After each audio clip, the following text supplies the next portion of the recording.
स्मृति ईरानी जी, बहुत बहुत धन्यवाद। आज हमारे रिपब्लिक भारत के कॉन्क्लेव पे आप आज आए हैं, so thank you very much. बहुत बहुत धन्यवाद। Big round of applause for Smriti Irani. इतनी पॉपुलर है, इतनी वेल स्पोकन है, political sensation, social media sensation, और पार्लियामेंट में जो इनके स्पीचेस होते हैं दे गो वायरल। एंड मुझे सौभाग्य है मेरा कि पिछले 20 सालों से मैं इनके पॉलिटिकल करियर को ट्रैक कर रहा हूँ।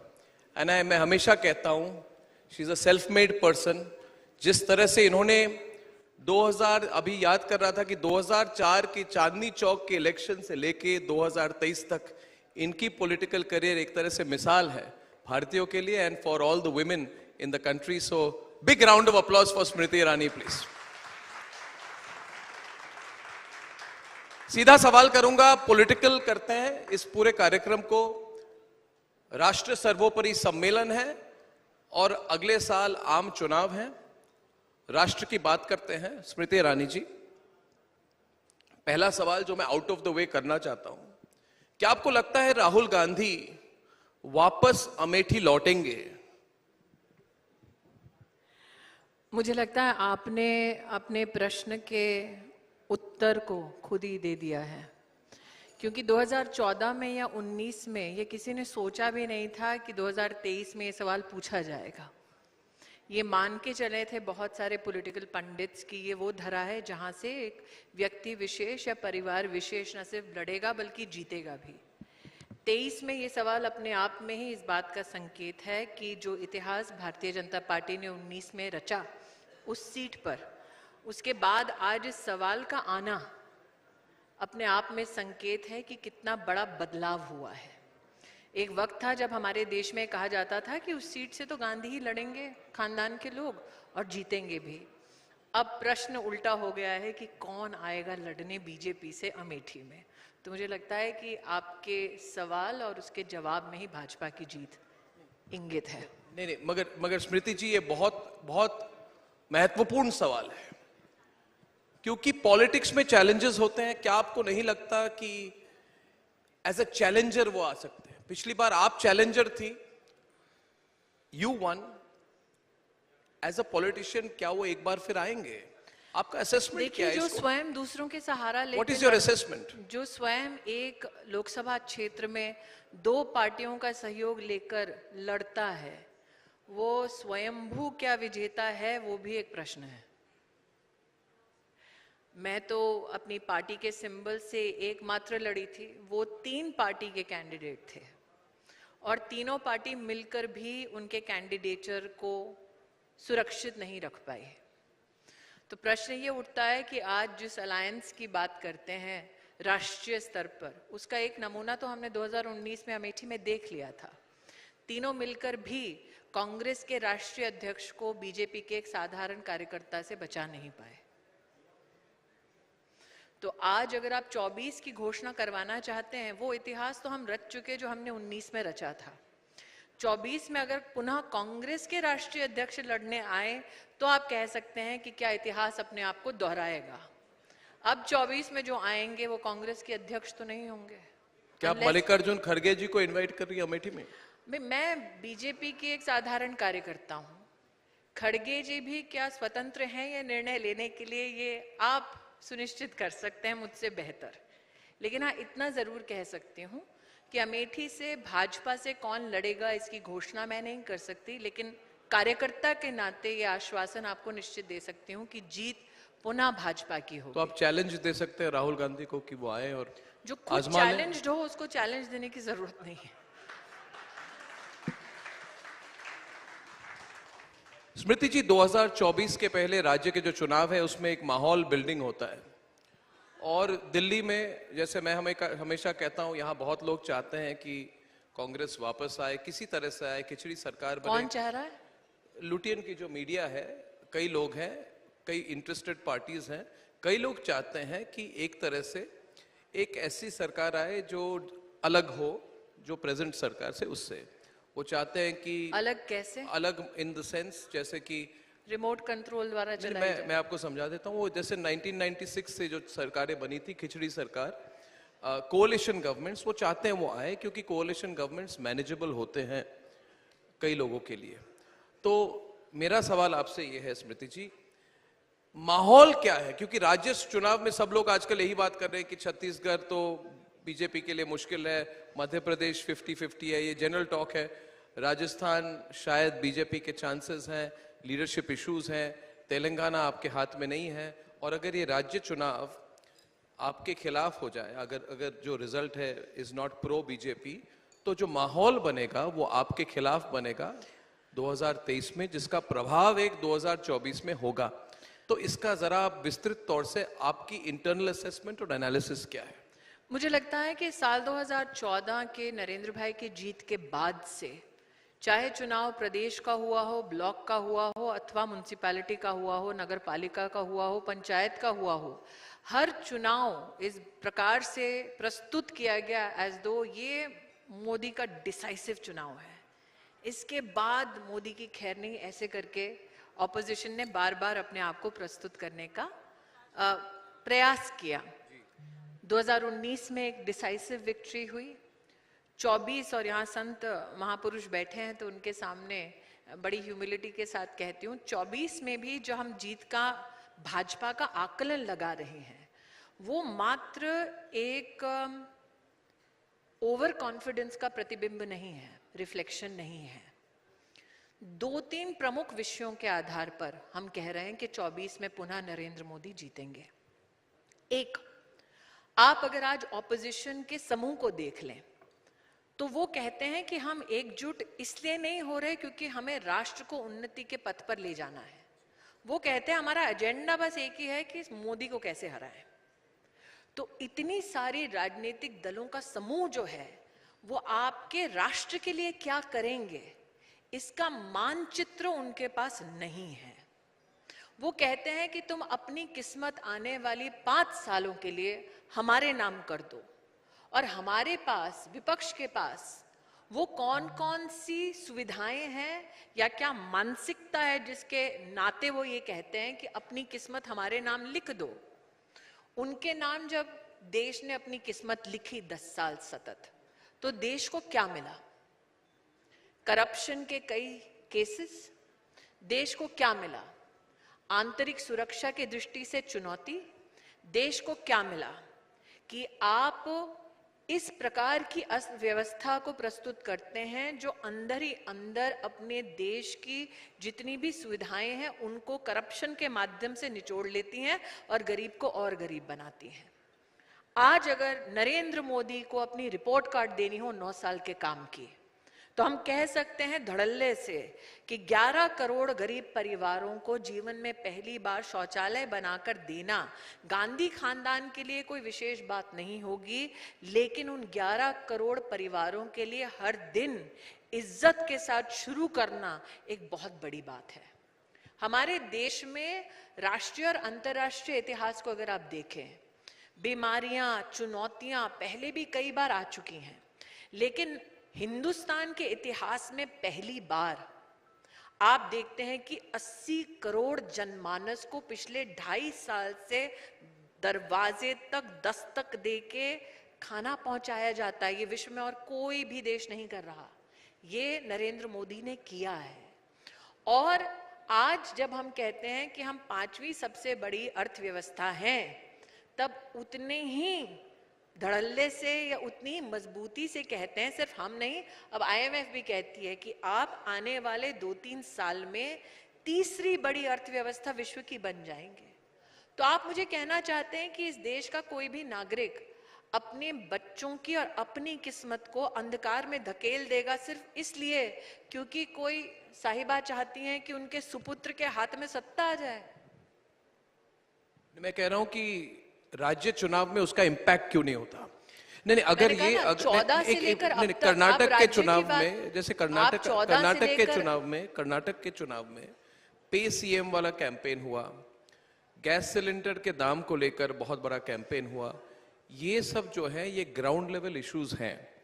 और लोग ये कहते हैं कि आइडियोलॉजिकली हिंदुत्व के मुद्दे पर, सनातन के मुद्दे पर, नरेंद्र मोदी जी के लीडरशिप पर हमें पूरा विश्वास है, मगर जो ग्राउंड लेवल इश्यूज हैं उनका अलग एक राजनीतिक प्रभाव होता है। तो मैं ग्राउंड तो, लेवल आपको तो स्टेट इलेक्शंस में आपके लिए why is the wicket weak in a state I election? do not declare the wicket as weak. I declare that we are playing a match in 24 which is separate from the series you're playing right now.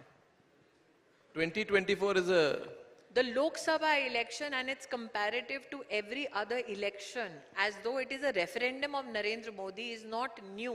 It has been going on since 2014 is what I'm saying. But let's look at gas cylinder today, okay? In January 2014, when Manmohan Singh ji was the Prime Minister of our country and there was no challenge like COVID, the price of the gas cylinder was 1,241 rupees. Today, for 9 crore families under Ujjwala, the cost is 600 rupees after COVID.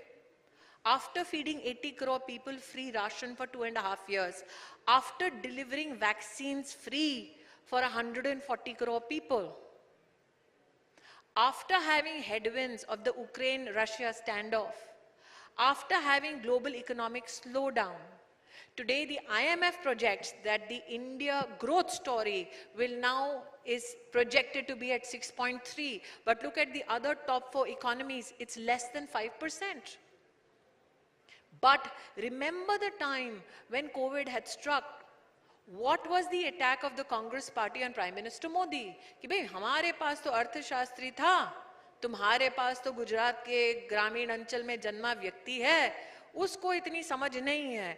Hindustan के ग्रामीण अंचल के गरीब माँ के बेटे ने दिखा दिया कि आप ना सिर्फ 5वीं बड़ी इकोनॉमी बन सकते हैं, 3री बन सकते हैं और ऊपर की 4 इकोनॉमियों को IMF की प्रोजेक्शन से। कई लोग कहते हैं कि बीजेपी, अब IMF में तो आप इस बात का भरोसा कर सकते हैं कि वो मोदी में नहीं है।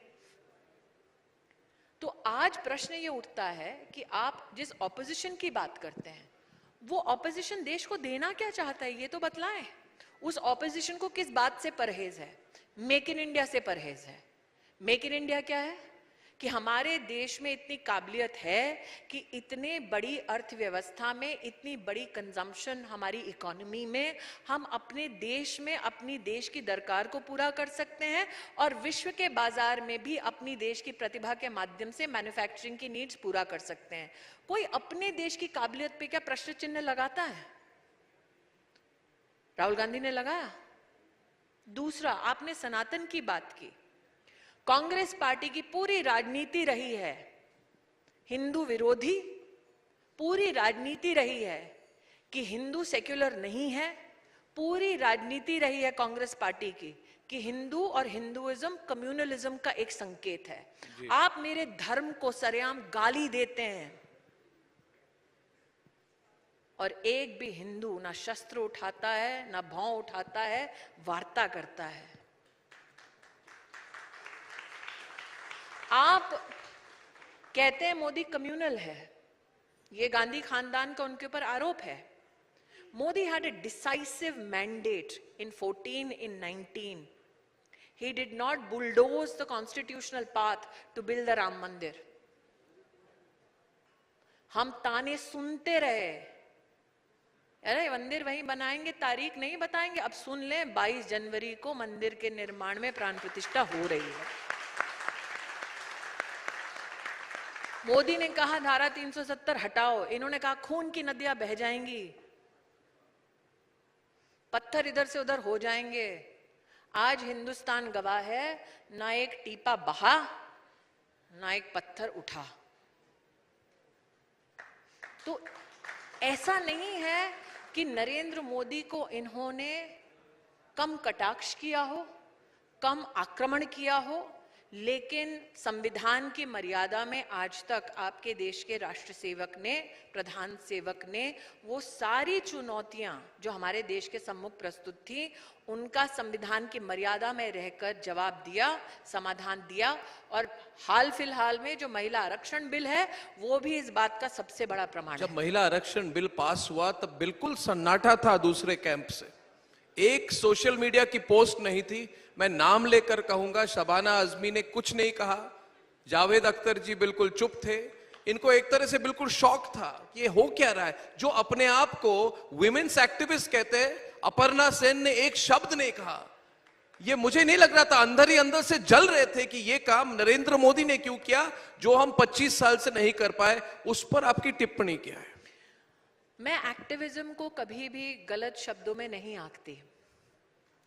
विरोध करना लोकतंत्र का केंद्र बिंदु है, लेकिन वो विरोध अगर व्यापार बन जाए तब मुझे उसका विरोध है। तो क्या कुछ लोगों ने विरोध का व्यापार बने, यानी कि आप मोहब्बत की दुकान की बात कर रहे हैं? नहीं, देखिए, जिन लोगों ने इस शब्दावली को गांधी खानदान के सामने प्रस्तुत किया, उन्होंने इस बात को कभी समझा नहीं कि प्रेम कभी भी पैसे में तोली नहीं जाती, या प्रेम को अपने राष्ट्र के प्रति, अपने समाज के प्रति आप राजनीति के तराजू में भी नहीं तोल सकते। जिनका पहले से ही राजनीतिक जेनेटिक्स कमर्शियलाइज करना था, उनके लिए मोहब्बत दुकान पे बिकती होगी, उनके लिए मोहब्बत व्यापार हो सकता है। लेकिन ये कैसी मोहब्बत है, आप मुझे बताइए। 84 का दंगा क्या मोहब्बत का प्रतीक था? कोल का घोटाला क्या मोहब्बत का प्रतीक था? जीजा जी जब जमीनें हड़प रहे थे किसानों की, वो मोहब्बत का प्रतीक है? तो मुझे ऐसा लगता है कि हाँ, आज आप अगर अपनी पॉलिटिकल लीडरशिप को इंस्टाग्रामेबल बनाना चाहते हैं, वो अलग बात है।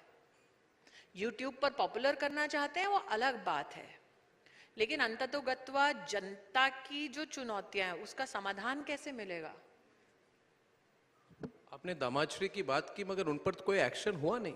9 साल हो गए, 9 साल हो गए, और मुझे याद है संबित पात्रा की प्रेस कॉन्फ्रेंस 17 बार वो दामाश्री दामाश्री दामाश्री, और एक एक्सपेक्टेशन थी लोगों की कि जो मैं अपनी बात को 2 मिनट में, एक आधे मिनट में खत्म करूंगा। मैं बताऊं क्यों? नहीं, मैं अपनी बात रखूं। चित भी मेरी पट भी मेरी डिबेट क्यों है? अगर दामाद जी पहले दिन धर लिए जाते तो आप कहते बेचारे दामाद जी को धर लिया। अगर दामाद जी 2 दिन बाद धर लिए जाते तो कहते 2 दिन बाद क्यों धरा। अब 4 दिन बाद नहीं धरे गए तो बोला अब क्यों नहीं धरा। धर लेते तो कहते कि एजेंसी तुम्हारे हिसाब से चलती है इसलिए धर लिया। धरा नहीं तो कह रहे हैं कि एजेंसी तुम्हारे हिसाब से बाकी तो चलती है, दामाद जी के लिए क्यों नहीं चलती। तो या तो हम मान ले कि एजेंसी इंडिपेंडेंट है और इंडिपेंडेंटली जिस मुकाम तक पहुंचना चाहती है एम्पेरिकल एविडेंस के साथ, वो उस एविडेंस के साथ वहां पहुंचे। आप कह रहे हैं दामाद जी के खिलाफ एविडेंस नहीं है? मैं क्योंकि एजेंसी से नहीं हूं तो आप मुझे एजेंसी का प्रवक्ता नहीं बना सकते। लेकिन मैंने कहा ना, ये चित भी मेरी पट भी मेरी डिबेट है। एक मैं जरा रिस्पॉन्ड करना चाहता हूं। देखिए स्मृति जी, ये मेरी अपनी राय है कि कई चीजें ऐसे होती हैं जो प्रतीक बन जाती है, ये मेटाफर बन जाती है। और करप्शन और ये जो नेपोटिज्म के प्रतीक है रॉबर्ट वाड्रा, मैं नाम लेकर बात करता हूं, और मुझे लगता है कि जिस तरह की एक्शन लोग एक्सपेक्ट करते थे वो नहीं हुआ है।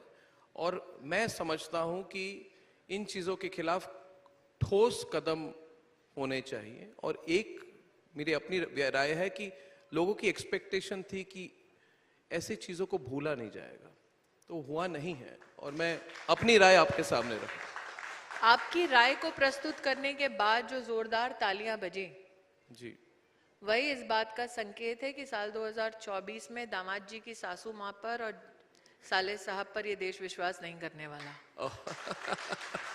ये संकेत है, ये संकेत है। थोड़ी खुलकर और थोड़ी एक मुद्दा मुझे हमेशा मुझे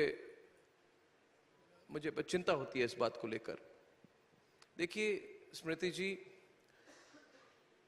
जब मैं बनारस गया था उस समय वहां पे ये शाहीन बाग की जो राइट्स हो रहे थे, और राइट जैसी सिचुएशन हुई थी, उससे पहले जहांगीरपुरी से पहले मैं 3-4 दिनों के लिए व्यक्तिगत कारणों से मैं बनारस गया था। और मुझे विश्वास नहीं हुआ कि जब मैं एक घाट से दूसरे घाट तक जा रहा था स्मृति जी, तब मैंने देखा कि वहां पे जिस सड़क से मैं गुजरा और जहां पे हिंदू और मुसलमान एक साथ रहते थे, वहां पर दंगा जैसा सिचुएशन हो गया था, पत्थरबाजी हो रही थी, और मुझे विश्वास नहीं हुआ था।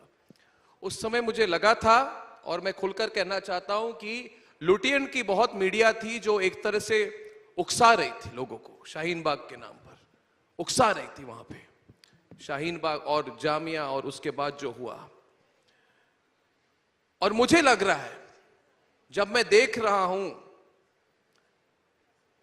आपने भी देखे होंगे वीडियोस कि फिलिस्तीन के नाम पर लोग हमास का समर्थन कर रहे हैं, और उसी जोर शोर से जब उस तरह से कहा था कि कागज नहीं दिखाएंगे और भारत से सारे मुसलमानों को निकाला जाएगा, कागज दिखाने को कहा जाएगा, झूठ बोले गए थे, मुस्लिम समाज को प्रोवोक करने की पूरी कोशिश हुई थी उस समय। और मेरा सवाल आपसे यह है कि आपको नहीं लगता कि हमारे सोसाइटी को पोलराइज करने की कोशिश हो रही है अब इस वक्त? और ये हमास के नाम पर जो ये शुरू हो गया है, वो तो आतंकवादी संगठन है, उस पर तो किसी को कोई डाउट नहीं है, आतंकवादी संगठन है। और खुलकर भारत के कई शहरों में इस आतंकवादी संगठन का समर्थन किया जा रहा है।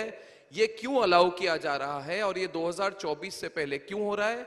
क्या इसके पीछे कोई राजनीतिक षड्यंत्र है? स्मृति जी, आपकी क्या सोच है इस पर?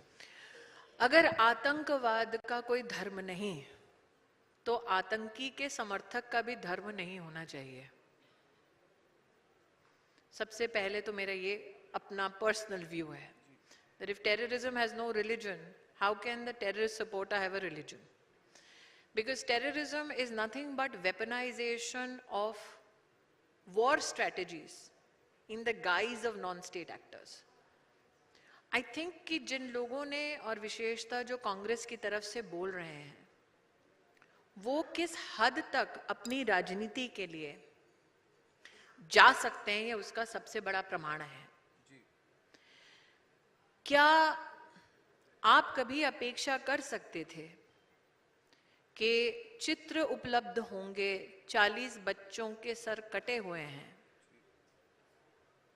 और ल्यूटियंस के कुछ लोग इस बात पर चर्चा कर रहे हैं कि नहीं 40 के नहीं कटे थे, कुछ ही लोगों के कटे थे बच्चों के? क्या आप समाज में इस बात के ऊपर ये मात्र चर्चा भी संभव है कि एक महिला को कैसे घसीटा जा रहा है, उसे कैसे रेप किया जा रहा है, अथवा एक महिला को निकाला जाता है और कहा जाता है कि इसको वापस रख दो, ये एक्सचेंज के लिए नहीं है, ये रेप के लिए है, ये अवेलेबल है, और इसके खिलाफ राजनीतिक स्वर ऑपोजिशन से नहीं उठता है।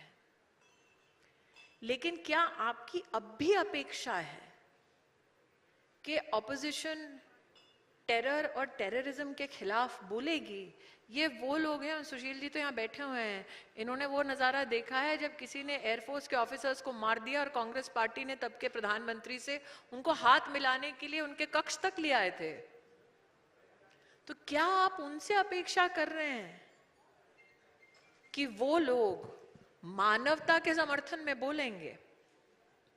तो मुझे लगता है कि आप अगर एक विषय को कहीं ना कहीं धूमिल दशा में प्रस्तुत करते हैं ताकि आप अपनी राजनीतिक रोटियां सेक सकें, तो कहीं ना कहीं आप इस बात से भी डिस्कनेक्टेड हैं कि लोगों के पास इंफॉर्मेशन के बाकी सोर्सेज और माध्यम नहीं है। डिसइंफॉर्मेशन भी बहुत होती है, निश्चित रूप से होती है, डिसइंफॉर्मेशन होती है।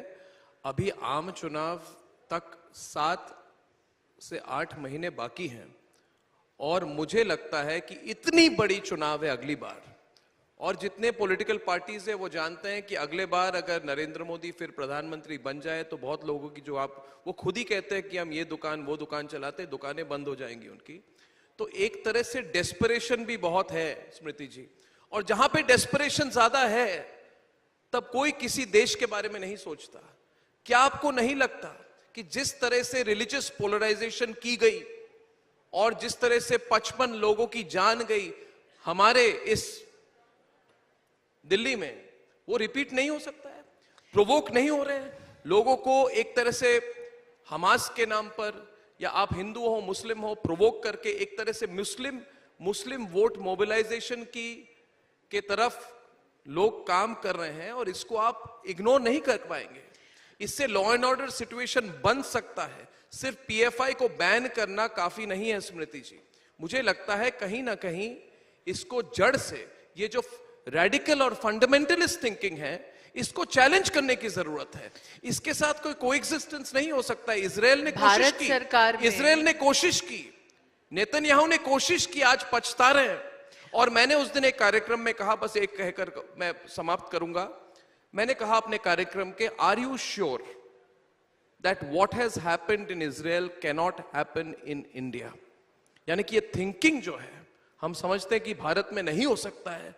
मैं कह रहा हूं जब तक ये थिंकिंग को चैलेंज नहीं किया जाए, आज इजराइल कह रहा है we have to eradicate Hamas, 6 महीने पहले इजराइल नहीं कह रहा था we have to eradicate Hamas. तो कहीं ना कहीं इस फंडामेंटलिस्ट थिंकिंग को सॉफ्ट अप्रोच या बहुत डिप्लोमेटिक अप्रोच से चैलेंज नहीं किया जा सकता है। ये मेरा राय है, मेरी राय है। लोग कहते हैं मैं बहुत राइट विंग थिंकिंग करता हूं, मैं इस पर आपकी सोच एज अ पॉलिटिशियन और एज अ पब्लिक फिगर चाहता हूं। देखिए, मैं स्पष्ट रूप से एक बात कह देना चाहती हूँ। आप अगर कहीं भी अपने वक्तव्य में इस बात का संकेत देते हैं कि मोदी सरकार ने कहा है that you have to coexist with terrorism, that is a false statement to begin with. Narendra Modi सरकार ने कभी भी फंडामेंटलिज्म और टेररिज्म के साथ समझौता नहीं किया है, वही मोदी सरकार का हॉलमार्क है। पर एट द सेम टाइम आपने मुझे मेरी पर्सनल राय मांगी। आप, मैं और यहाँ इस सभागार में कई प्रबुद्ध लोग हैं। हम जानते हैं कि विपक्ष की पार्टियां चाहती हैं कि ये देश धर्म और जाति के नाम पर विभाजित हो। उनके मंसूबे कामयाब ना हो, इसके लिए हमें विशेष सतर्कता दिखानी पड़ेगी। वो चाहते हैं कि हिंदुस्तान हमेशा हाथ में एक आग्रह का कटोरा लेकर खड़ा रहे। उनको ये बात अब तक पचती नहीं है कि हिंदुस्तान और हिंदुस्तानी सर उठाकर न सिर्फ देश में बल्कि विश्व भर में आज उपलब्ध हैं और खड़े हैं। इसीलिए बहुत ही आसान है कि हम आक्रोशित हों, क्योंकि हमारे धर्म को, हमारी बिलीफ सिस्टम को अटैक हर बार किया जाता है, ताकि एक बार हम पलटे तो कहा जाए कि तुमने शुरू किया था। इसीलिए हमारी डबल जिम्मेदारी बनती है कि अब हमें ज्यादा जिम्मेदारी से काम लेना है, क्योंकि वो चाहते हैं कि ये आग 24 से पहले लगे। वो चाहते हैं कि आग 24 से पहले, धर्म के नाम पे, जाति के नाम पे, आप उनके मुख से ये सब सुन रहे हैं। आप मुझे बताइए, ऐसा कौन सा राष्ट्र को एकजुट करने का संदेश, राष्ट्र की अर्थव्यवस्था को और भी सुदृढ़ करने का संदेश आपको गांधी खानदान के मुंह से मिला है? आप एक पॉजिटिव चीज बता दीजिए। आपके देश में जब कोविड जैसी महामारी हो रही थी, ये वो परिवार है जिसने कहा वैक्सीन मत लगाओ, विदेश से लेके आओ। जी। क्यों कहा? क्योंकि अगर हिंदुस्तानी बच जाते तो ये राजनीति कैसे करते हैं? लाशों पर राजनीति करने का इनका पॉलिटिकल संस्कार रहा है। हमारी जिम्मेदारी बनती है कि हम सतर्क रहकर इनके मंसूबों को कामयाब ना होने दें। जी, ये बहुत बड़ी बात है। अब प्रधानमंत्री ने कल उनको आमंत्रित किया गया और 22 जनवरी को राम मंदिर का उद्घाटन है। अब ये आपसे पूछना चाहता हूं कि आज तो मुझे किसी ने कहा कि सलमान खुर्शीद कह रहे हैं हमें बुलाएंगे कि नहीं। सब लोग मांग रहे इनविटेशन, कांग्रेस वाले मांग रहे, जो कहते थे भगवान श्री राम तो थे ही नहीं। सबसे बड़ा प्रमाण है कि सलमान खुर्शीद साहब इनविटेशन चाहते हैं राम मंदिर का। हाँ, वो चाहते हैं। शायद कपिल सिब्बल भी चाहेंगे, जिन्होंने कहा था अभी तो सुप्रीम कोर्ट को फैसला नहीं देना चाहिए 2019 से पहले। शायद कपिल सिब्बल भी मांगेंगे, क्या उनको इनविटेशन मिलनी चाहिए? लेकिन अर्नब जी, ये पहली बार नहीं हुआ है कि कांग्रेस ने दोगला एक स्टैंड अपनाया है। धारा 370 के बारे में भी कांग्रेस के ही नेता वकील बनकर सुप्रीम कोर्ट में गए थे जी। कि उसको पुनः स्थापित कीजिए। राम मंदिर के संदर्भ में भी कांग्रेस के नेताओं ने सत्ता में रहकर बोला कि भगवान राम नाम के कोई भगवान थे ही नहीं, उनका कोई अस्तित्व नहीं था। बिल्कुल, एफिडेविट दी थी 2007 में। तो आज जिनको आजकल अलायंस का कोई एक स्वरूप देते हैं, जिसमें कौन दुश्मन है कौन दोस्त है हर दिन यही समझ नहीं आता है, उसमें एक व्यक्ति खड़ा होकर रामचरितमानस के खिलाफ भद्दी बातें कहता है और दूसरी ओर सोनिया जी दशहरे के दिन जाकर हाथ में रामचरितमानस उठाती है. तो this alliance of hypocrites has much to answer for. जी, स्मृति ईरानी जी, आप आज हमारे कार्यक्रम में आई, हमारा बहुत मान बढ़ा. बहुत बहुत धन्यवाद. क्योंकि जी, आपका मंच कहता है राष्ट्र सर्वोपरि, नेशन लेकिन फर्स्ट. अर्नब जी, ये भी चिंता का विषय है कि इस माहौल में ल्यूटियंस के आपको भी चिल्ला चिल्ला कर कहना पड़ता है कि कोई तो सुनो कि राष्ट्र सर्वोपरि है. और मैं मानता हूं हमेशा अंग्रेजी में बात है, in this country you have to shout to be heard. अगर किसी चीज पर हम विश्वास करते हैं, पुष्पेंद्र जी आप मानेंगे, पहले मैं भी ना बहुत धीमी गति में बात करता था. आजकल लोगों को सुनना पड़ता है, इसलिए आप लोगों की तरह हमें भी तीव्र गति में बात करने की जरूरत पड़ती है. Thank you very much. मुझे लगता है इस देश में अगर आवाज सही जगह पहुंचानी हो जी, उसका कोई एक प्रतीक बना तो वह देश का हिंदू, जिसने बिना कुछ कहे जी, बड़े ही सरलता से, जी, बड़ी ही पेशेंस के साथ जी. आज अपने लाला का मंदिर अपनी आंखों के सामने बनते बिल्कुल देखा. बिल्कुल बिल्कुल बिल्कुल बिल्कुल. वो चिल्लाया नहीं, वो अपने धर्म, अपनी आस्था पर प्रहार सहता रहा बिल्कुल और अब तारीख बताता रहा. बिल्कुल बिल्कुल बिल्कुल. बहुत बहुत धन्यवाद स्मृति जी, बहुत बहुत धन्यवाद.